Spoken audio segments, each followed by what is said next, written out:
우리 모든 사람들에게는 편견이라는 게 있습니다. 그 작은 편견 때문에 사회적으로 혹은 가정적으로 개인적으로 여러 사람들에게 상처를 주기도 하고 문제를 일으키는 경우가 종종 있지요. 이런 편견은 유한성 그리고 죄성 이런 속성들을 가지고 있습니다. 그 유한성과 죄성 때문에 문제가 많이 생기는 경우가 많죠.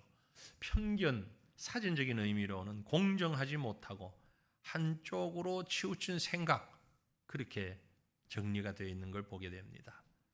나치 독일의 유대인을 향한 그런 편견, 미국의 흑인들을 향한 편견, 일제강점기의 조선인들을 향한 편견, 차별의 대상이었고, 오늘날 사회에서는, 우리 사회에서는 어떻습니까? 중국 동포, 조선족, 혹은 난민, 또 심지어 어떤 분은 여성, 아이, 뭐 이런 여러 가지 이유와 기준을 가지고 편견을 가지고 있는 사람들도 있습니다. 인류 역사 어느 시대 어느 나라든 편견이 없었던 곳은 사실 없습니다.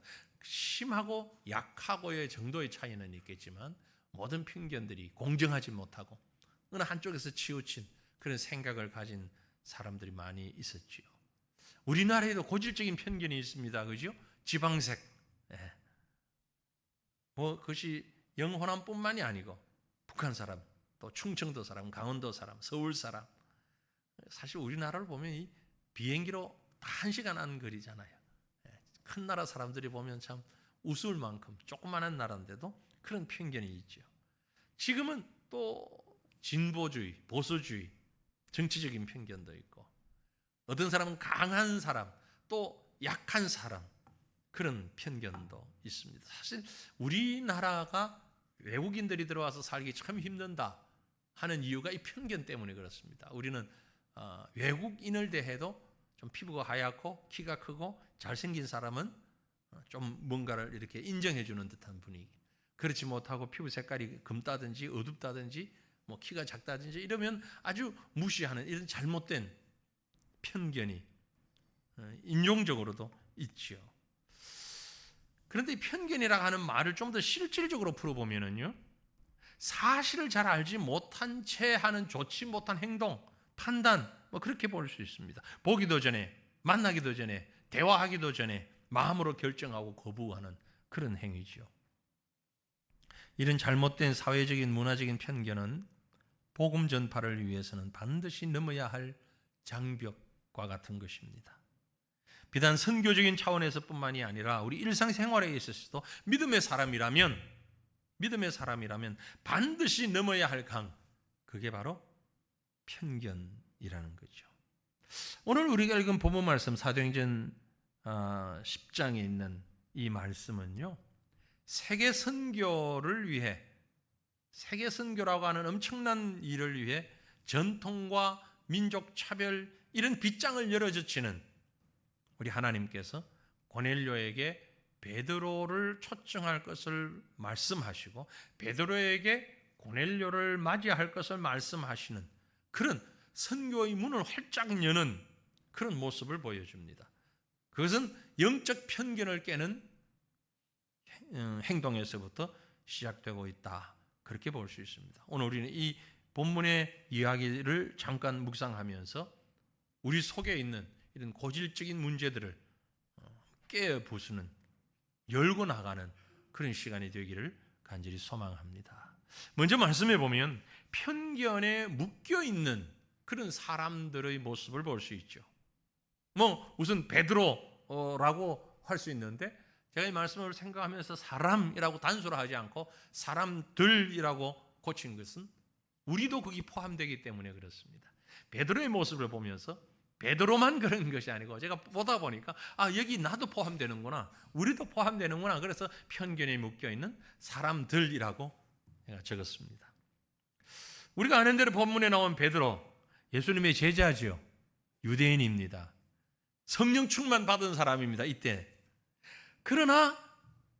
일반적으로 유대인들은요, 이방인을 싫어했어요. 왜? 우리는 선택받은 유대 민족인데, 저 사람 같지도 않은 이방인들하고 상대하고 싶지 않아. 이런 편견이 있었어요. 베드로도 예외는 아니었습니다. 우리가 읽은 말씀 보면 베드로가 욥바라고 하는 지역에 머물고 있을 때 어느 날 제6시쯤에, 6시는 우리 시간으로 낮 정오쯤 됩니다. 점심시간이지요. 식사시간 직전에 부엌에서는 음식을 한창 준비하고 있는 중이었고 베드로는 지붕 위로 올라가서 기도하는 중에 놀라운 일을 경험합니다. 옥상을 그저 햇빛 쬐는 곳이 아니고 유대인들은 기도하는 장소로 많이 사용을 했지요. 무릎을 꿇고 기도하기도 하고 서서 두 손을 벌려 하늘을 보고 기도하기도 하고 그런 자리였습니다. 우리가 아는 것처럼 베드로는 이 말씀이 기록된 이 당시로 보면 하루에 3번씩 기도하는, 시간을 정해놓고 기도하는 경건한 사람이었어요. 하루에 3번씩이나. 그럼에도 불구하고 편견이 있었다는 거죠. 여러분, 경건한 사람이라 할지라도, 기도하는 사람이라 할지라도 여기서 예외가 되지는 않습니다. 지금 이 자리 기도하기 위해서 나왔습니다. 오랜 신앙의 경력을 가지고 계십니다. 직분도 가지고 계십니다. 그렇기 때문에 나는 이 편견이라는 것을 이 얘기에서 예외되는 사람이라고 생각하지 마십시오. 누구도 예외가 되지 않습니다. 베드로를 보세요. 기도하기 위해 지붕에 올라갔습니다. 기도를 하는데 갑자기 비몽사몽간에 환상에 빠집니다. 11절에 말씀합니다. 하늘이 열리며 한 그릇이 내려오는 것을 보니 큰 보자기 같고 내 귀를 메어 땅에 들이웠더라. 그러니까 정확하게는 몰라요. 이게 뭔지. 환상 중에 본 그릇이니까 한 그릇. 그런데 그 그릇이 보자기 같게 보이기도 하고 내 귀를 메어서 땅에 들이웠더라. 하늘에서부터 큰 어떤 물체가 내려오는데, 보자기 같은 게 내려오는데 참 신비로운데 문제는 그 보자기 안에 들어있는 것들이 더 문제였습니다. 이어지는 12절에 그 안에는 땅에 있는 각종 네 발 가진 짐승과 기는 것과 공중에 나는 것들이 있더라. 아니 어떻게 나는 게 안 날아가고 거기에 있었나요? 환상이라니까요. 지금 실제 일이 아니고 하나님이 보여주시는 시청각 교육과 같은, 눈에 보이지만 그것이 환상으로 보여집니다. 즉 이 말씀이 무슨 말이냐면 여기에 보니까 별이 별 것이 다 들어있더라.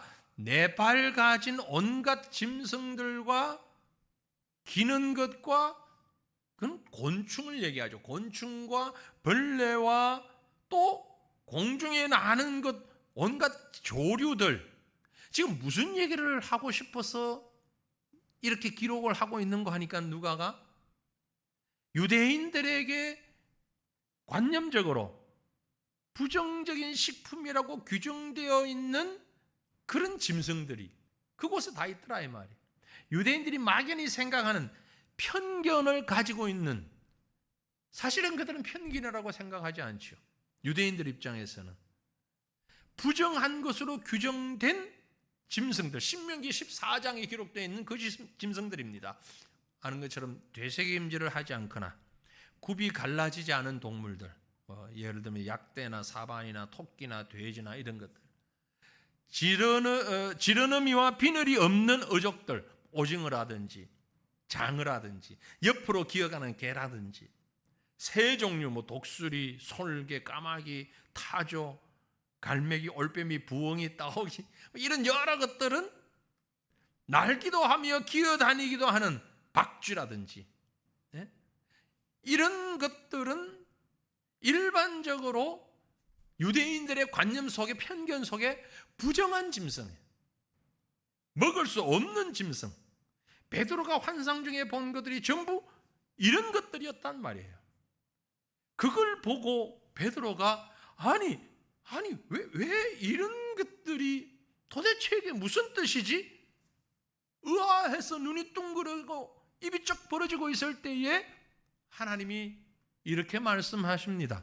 13절에 또 소리가 이르되 베드로야 일어나 잡아 먹으라. 그게 평상시 절대 안 먹는 오징어도 있고 뱀도 있고 뭐 돼지도 있고 보자기 거기에 어떻게 다 들어가요? 환상 중에 보는 거라니까요. 막 그런 것들이 있는데 먹어라. 베드로 입장에서는 상상 초월하는 말씀입니다. 그때 베드로의 대답이 가관입니다. 하나님이 분명히 베드로야 일어나 잡아 먹어라. 그런데 14절에 보면 베드로가 이르되 주여 그럴 수 없나이다. 속되고 깨끗하지 아니한 것을 내가 결코 먹을 수가 없습니다. 먹지 아니하였나이다.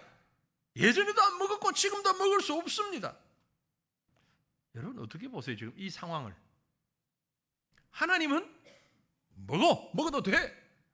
속되고 더러운 것들이라고 안 먹는다고 하지 말고 먹어. 하나님 아니에요. 이걸 어떻게 먹어요? 안 먹어요. 지금 그 싸움을 하고 있는 거예요. 누가 어떤 기준으로 이게 속되고 더러운 것이고 먹을 수는 안 되는 것입니까? 유대인들의 편견이고 그 편견은 율법에 의한 것입니다. 구약적인 율법 때문에 먹을 수 없다고 생각하는 거예요.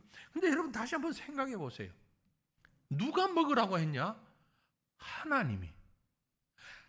이 모든 우리 눈에 보이는 아름다운 것이든 귀하게 보이는 것이든 천하게 보이는 것이든 이 보자기 안에 있는 이 모든 것들은 누가 만든 겁니까?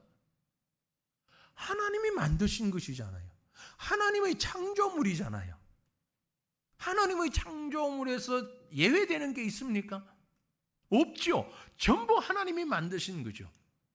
그러면 우리 생각을 잠깐 창세기 1장 2장으로 가져가 보면 하나님이 6일 동안 세상을 창조하시면서 매일매일 하셨던 말씀이 뭐예요? 야, 참 좋다. 참 좋다. 멋지다. 원더풀. 멋져. Very good. Nice. 참 좋아. 보시기에 좋았더라. 그 말 안 하신 적이 있어요? 없어요? 없잖아요. 지렁이 만들어 놓고도 보시기에 좋았더라. 뱀을 만들고도 보시기에 좋았더라. 돼지를 만들고도 사반을 만들고도 보시기에 좋았더라. 참 좋다. 야, 너무 좋다. 좋다해서 예외되는 피조물이 있어요? 없어요? 없잖아요. 그렇죠? 엄격하게 따지고 보면 다 하나님이 만드신 것이고 하나님이 좋다고 하신 것인데 베드로는 지금 뭐라고 그래요? 하나님이 아무리 하나님이 만드셨고 하나님이 좋다고 그래도 난 안 먹습니다. 내가 배운 바로는 율법에 이런 것들은 더럽다고 했으니 이건 더러운 겁니다. 절대 안 먹어요. 하나님이 아니야 먹어. 안 먹어요. 먹어. 안 먹어요. 3번이나 그렇게 싸웠다고요. 이게. 그죠? 그 싸움을 하고 있는 거예요. 아니 지금까지 율법적으로 금해온 것인데 하나님이 왜 먹으라고 그러지? 15절 보면 또 2번째 소리가 있을 때 하나님께서 깨끗하게 하신 것을 네가 속되다 하지 말라. 하나님 화가 났어. 환상 중에 있는 하나님이 야, 이 건방진 놈아, 내가 깨끗하게 했는데 네가 왜 더럽다고 그러느냐? 하나님 더럽잖아요. 못 먹어요. 못 먹어요. 먹어. 못 먹어요. 안 먹습니다. 먹으라니까. 못 먹는다니까요. 도대체 무슨 얘기를 하고 있는 거예요 지금? 율법에서 지금까지의 관습에서 먹을 수 없는 것이라는 생각이 지금 하나님의 명령 앞에서조차 철벽을 치고 있는 겁니다. 성령의 감동이건 하나님의 말씀이건 내가 아니라고 생각하는 건 절대 아니야. 이건 변할 수가 없어. 난 안 변하는 사람이야. 철벽 치고 있는 거예요. 누가? 우리가. 이 말씀을 읽는 우리가. 베드로뿐만이 아니라 우리가. 여러분 조용히 한번 돌아보세요. 하나님 앞에 이런 고집스러운 모습이 나의 모습 아닙니까? 내가 지금까지 신앙생활을 해오면서 적어도 이건 양보할 수가 없어. 이건 절대. 그런데 그 절대라고 하는 게 사실은 얼마나 많이 허물어졌습니까? 제가 얘기 드렸죠. 제가 중고등학교 때 교회에서 기타 치다가 아주 장로님들한테 혼났다고. 어디 교회에서 기타를 쳐 그러면서 그 장로님 중에 한 분이 와가지고 막 뺏어가지고 그대로 때리기 쳐서 부숴버리는. 중학교 때인가. 그래도 참 대단해요, 그죠? 그래도 상처 안 받고 교회 계속 나갔으니까. 요즘 애들 같아 봐. 교회 나와? 에이, 뭐라 그러면서 나가버리지, 그지? 교회 안 나와 그러면. 여러분 그러지 마세요. 지금 큰일 나. 근데 우리 때는 그래도 교회를 안 나갈 거라는 생각 자체를 못했어. 여담이지만 우리 중고등부 때는 선배들 이 군기가 얼마나 셌는데 교회 안에서 선배들한테 엎드려 받쳐가지고 맞았어요. 그래도 교회를 나가. 아니 무슨 요즘 같으면 금만 줘도 말만 이상하게도 안 나올 거야 애들. 나 때 얘기 자꾸 하면 안 되는데. 우리가 가지고 있는 개념이 그렇습니다. 교회에서는 기타 치면 안 돼. 그땐 드럼을 절대 안 되지. 어떻게 드럼이라는 말을 끄집어내. 어쩌다가 부흥회 할 때 큰 북 하나 가지고 부흥회 할 때 크면 그것만 쳐도 눈을 쫙 째려보는 그런 분들이 많이 계셨는데 교회에서 어떻게 경박하게 저런 걸 가지고 와서 찬송을 부르는데 이러면서 이 우리가 가지고 있는 편견이에요. 잘못된 편견. 제가 부끄러운 고백할까요? 전도사 때 제가 전도사 때도 외부에 특강을 많이 다녀서 강의하러 그때 교회 음악 제 전공 분야니까 그래서 뭐라고 많이 강의했는데 예배 시간에 절대 찬송하면서 박수 치지 말라고. 어디 경박스럽게 예배를 드리면서 하나님의 박수를 치면서 찬송을 하냐고. 그거는 저 딴따라디에서 하는 거로. 맞아요, 틀려요. 40년 전 얘기요. 40년 전 얘기라. 근데 그것도 편견이에요. 그죠? 이런 건 그래도 우리가 교회 문화에서 가지고 있는 편견이지만 나 개인적으로 신앙의 경험 때문에 가진 편견 어떤 것이 있습니까? 여러분이 가진 그 편견 때문에 자녀들에게 담을 쌓고 있지 않습니까? 우리 다음 세대 유초등부, 중고등부, 청년부와 소통이 안 되는 이유가 여러분이 가지고 있는 그 편견 때문은 아닌가요? 제가 가지고 있는, 우리 성도들이 가지고 있는. 베드로 보세요. 기도하는 사람, 경건한 사람, 성령 충만한 사람 임에도 불구하고 하나님하고 지금 말싸움하고 있잖아요. 하나님이 깨끗하게 했다고 그러는데 나 못 먹어요. 안 먹어요. 야, 이 녀석아, 내가 깨끗하게 했다니까 그래도 못 먹어요. 이 베드로의 모습을 어떻게 보십니까? 여러분, 진정으로 하나님이 원하시는 것이라면 과감하게 내려놓고 벗어버리고 새롭게 하나님이 원하시는 그것으로 나아가는 믿음의 결단과 용기를 가질 수 있기를 축원합니다. 편견을 깨셔야 합니다. 그러면 이 편견을 극복하는 길이 뭐냐? 어떻게 해야 깨냐? 한마디로 성령의 인도하심, 성령의 도우심 의지하지 않고서는 우리 힘으로는 안 됩니다. 죄송하지만 내 힘으로는 안 됩니다. 나는 앞선 사람이야. 나는 그거 다 수용할 수 있어. 내 힘으로 우리 머리는 안 됩니다. 베드로도 그 환상을 보고 도대체 이게 무슨 일이야? 무슨 말이야? 아주 머리가 막 어쩌면 깨질 듯 아팠는지도 몰라요. 그리고 혼란스러워. 그래서 기도고 뭐고 이제 막 내려옵니다. 식사가 준비됐는지 안 됐는지 몰라도 내려오는데 마침 바깥에서 똑똑똑 문을 두드리는 소리가 들려요. 22절입니다. 그들이 대답하되 백부장 고넬료는 의인이요 하나님을 경외하는 사람이라 유대 온 족속이 칭찬하더니 그가 거룩한 천사의 지시를 받아 당신의 그 집으로 청하여 말을 들으려 하느니라. 고넬료가 도착했습니다. 그 환상을 보고 내려오는 그 사이에 고넬료라고 하는 일행이 왔습니다. 우리는 저 가이사랴에 사는 고넬료라고 하는 로마 군인이 보낸 사람들입니다. 성령께서 고넬료에게 나타나 말씀하시기를 여기 와서 당신을 데려오라고 했습니다. 베드로여, 당신을 고넬료의 집으로 모시기를 원합니다. 만약에 그 직전에 베드로가 기도하면서 이 환상을, 지붕에서 이 환상으로 보자기를 보지 않았다면, 이 환상을 보지 않았다면 분명히 고넬료의 집에 안 갔을 겁니다. 이 사람들 쫓아냈을 거예요. 예? 이방인들 집에는 안 가. 가세요. 더군다나 우리는 백부장 고넬료가 보낸 사람입니다. 그런데 그가 어떤 사람이냐면 의인이고 하나님을 경외하는 사람이고 많은 사람으로부터 칭찬받는 사람이고 거룩한 천사의 지시를 받아서 지금 여기 와서 당신을 청합니다.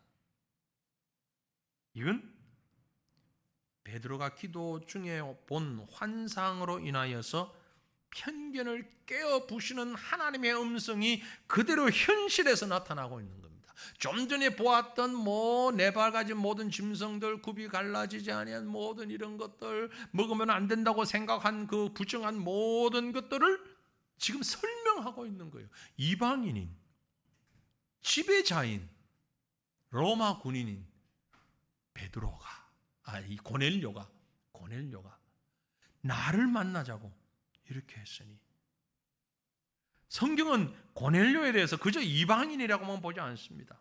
로마 군인이라는 편견을 가질 수 있지만 이 사람은 금방 본 대로 의인이고 하나님 섬기는 사람이었고, 로마인이었지만 이방인이었지만 칭찬받는 사람이었고, 이방인이지만 천사와 함께하는 사람이었고, 복음을 사모하는 사람이었고, 천사의 지시를 받아 지금 여기에 온 상황입니다.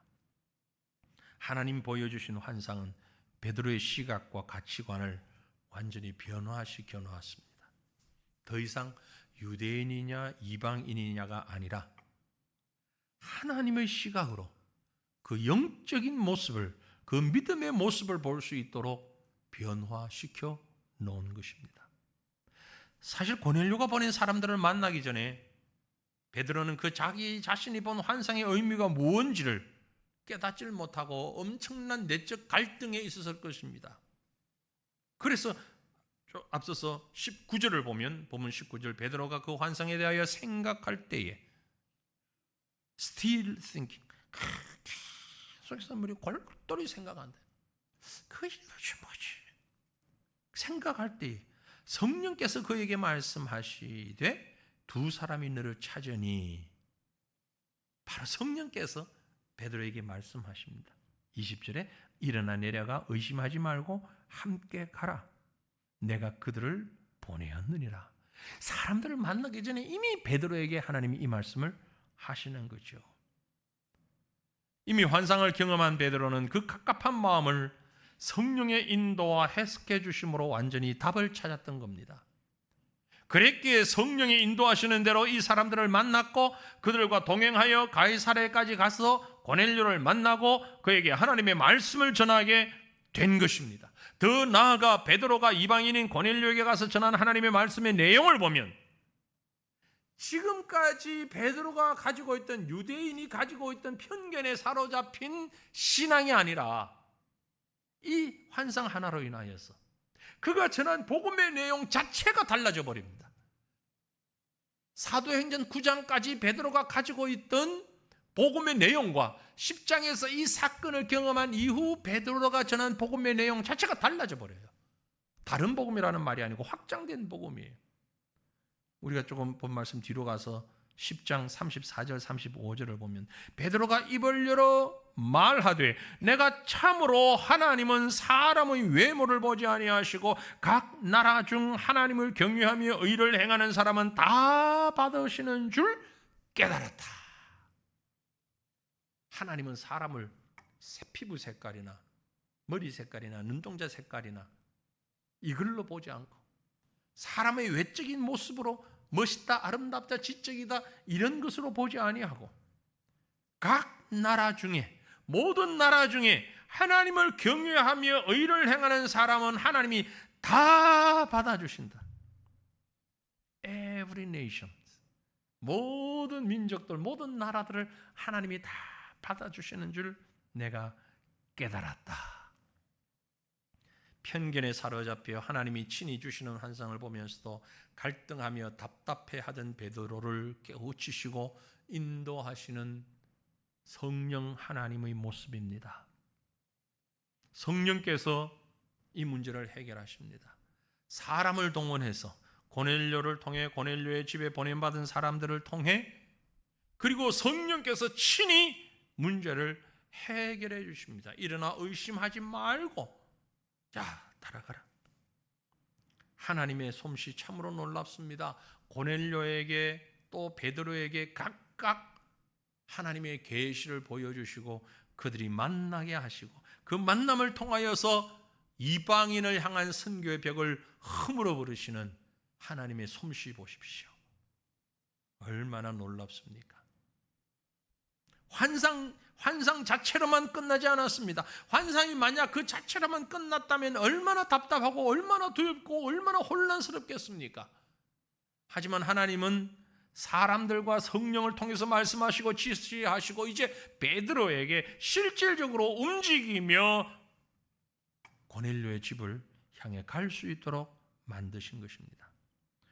그러므로 베드로가 본 환상은 좁은 의미로는 이방인은 고넬료의 가정으로 가서 복음 전하라는 의미이고 넓은 의미로는 지금까지 이방인이라고 유대인이 아니라고 하나님의 구원의 대열에서 제외되었다고는 편견을 가지고 있던 것을 다 바꾸어 놓는 생명의 복음은 모든 민족, 모든 사람들을 향한 것이라는 사실을 가르쳐주고 있는 것입니다.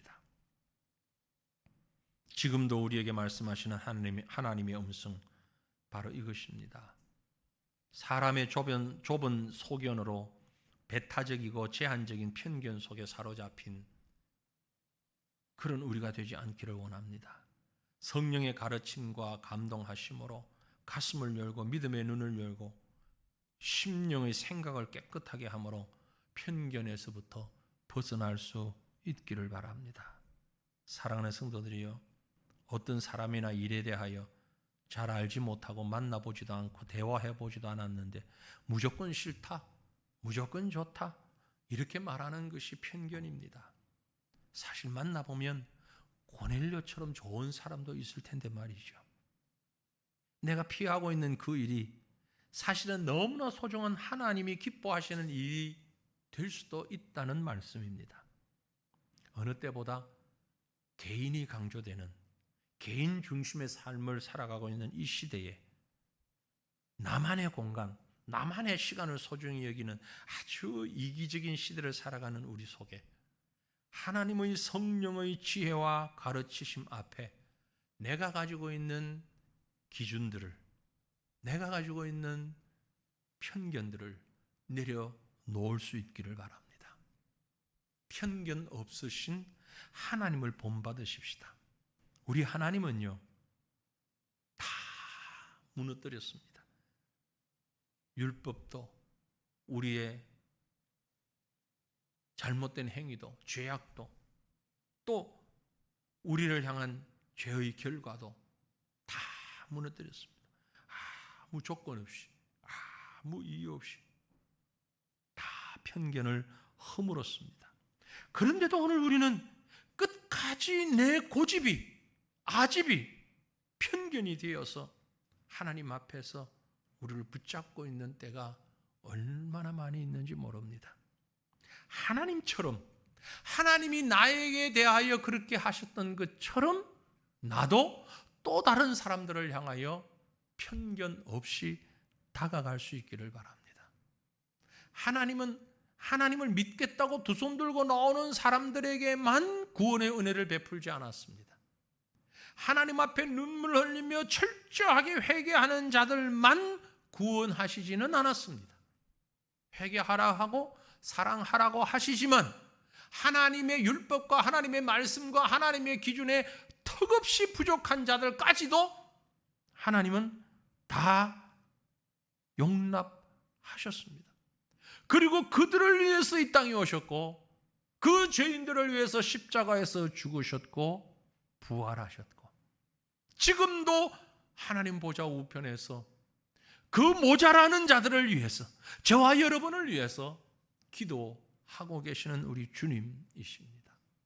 주님께서 그리 하셨던 것처럼 이제 우리도 우리 속에 있는 모든 편견을 내어버리고 오직 하나님의 그 사랑을 배우며 성령의 도우심과 인도하심에 온전히 우리를 맡기는 성숙한 삶을 살아갈 수 있기를 원합니다.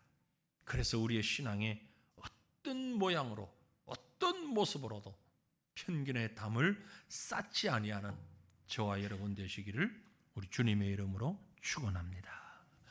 우리 함께